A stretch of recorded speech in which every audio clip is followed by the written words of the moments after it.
আমার আপনাদের এই এলাকাতে আপনারা খুব সৌভাগ্যবান, সমস্ত সচ্ছল লোকদের বাস, বেশিরভাগ বনানী, গুলশান, বাড়িধারা, এমনকি আপনার নতুন নতুন যে বসুন্ধরা এবং অন্যান্য নতুন নতুন যে সমস্ত আপনার রেসিডেন্সিয়াল এরিয়াগুলো গড়ে উঠছে, সেখানে কিন্তু সমস্ত শিক্ষিত এবং আপনার সচ্ছল মানুষদের বাস। আপনাদের জন্য অনেক সহজ যদি আপনারা আমরা যদি একটু মানুষের মধ্যে সেই সচেতনতা সৃষ্টি করার চেষ্টা করি, একটা মুভমেন্ট তৈরি করি, সেই মুভমেন্টটাকে কিন্তু আপনারা এগিয়ে নিয়ে যেতে হবে। এটাই আমার কাছে মনে হয় যে আমি এর আগেও বলেছিলাম, আমার কাছে মনে হয় যেটা যে আমরা যদি প্রাইমারি স্কুলগুলোতে, আমরা কিন্ডারগার্টেনগুলোতে বাচ্চাদের মধ্যে এই ধারণাগুলো সৃষ্টি করতে পারি যে আমাকে পরিষ্কার রাখতে হবে আমার শহর, আমার জায়গা, আমি যে স্কুলে থাকি সেটাকে, তাহলে কিন্তু আমরা অনেক দূরে এগিয়ে যেতে পারবো আমরা। তো সেই কাজগুলো করার জন্য আমাদেরকে ব্যবস্থা নিতে আমি মনে করি যে আজকে আপনারা এই যে সপ্তাহ পালন করুন বলছেন, আমি দেখলাম এক জায়গায়, তো সে সপ্তাহ পালন করলে স্কুলগুলোতে যেতে হবে আমাদের, প্রাইমারি স্কুল, কিন্ডারগার্টেনস অ্যান্ড স্কুলস, তাহলে কিন্তু আমরা অনেক দূর এগিয়ে যেতে পারবো। খাল সব বন্ধ হয়ে গেছে, এটা আমরা জানি সবাই।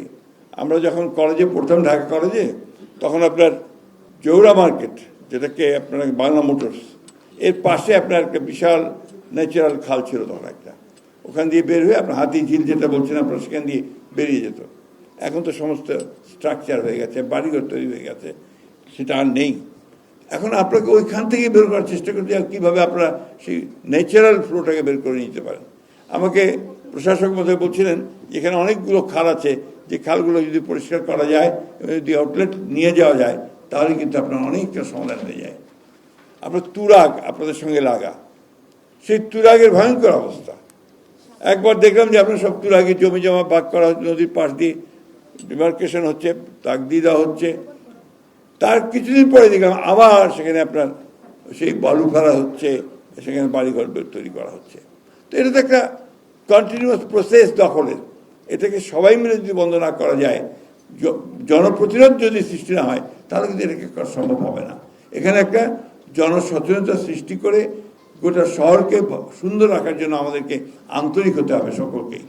আমরা যখন নিজে ধরেন আমি রাস্তায় হেঁটে যাচ্ছি ফুটপাথ দিয়ে, আমি দেখলাম যে একজন কেউ কিছু ফেলছে, আমি কিন্তু যদি নিজে বলি যে ভাই এখানেতে না ফেলে আসুন আমরা বিনে ফেলি, তাহলে কিন্তু একটু এগিয়ে যাবে, সমস্যা আরও বেশি। প্রশাসক মহোদয় বলছেন বিন দিয়েছিলেন, রাস্তায় তিনি ফুটপাথে বিন দিয়েছিলেন, রাতের বেলা দেখা গেল বিন নাই। দ্যাটস দ্য রিয়ালিটি, ওটাও সত্য। কারণ এগুলোকে একসাথে খুব কঠিন হবে যদি আমি আর জনসচেতনতা সৃষ্টি করতে না পারি। ওই কাজটার উপরে আমাদেরকে জোর দিতে হবে সবচেয়ে বেশি, যে আমরা আপনার কনসিয়াসনেস, মানুষের যে সচেতনতা, অ্যাওয়ারনেস, এটাকে আমরা বাড়ানোর চেষ্টা করবো।